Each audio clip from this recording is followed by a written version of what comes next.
Something has changed in Google search, quietly, but completely. You search a question. Like I searched, how to make Instagram highlights. You get an answer. And the journey ends right there. No website visit, no clicking, no scrolling.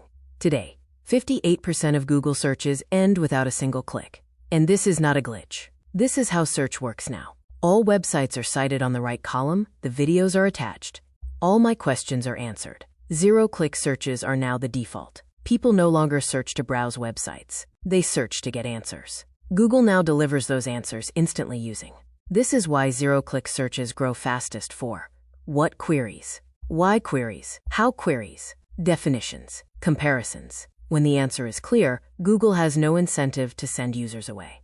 According to large-scale studies, in the US, fewer than 4 out of 10 searches lead to an open web click. All steps, methods, and complete search-related explanations are now delivered directly by the generative engine, which leads to zero-click searches. That means zero-click searches are no longer a trend.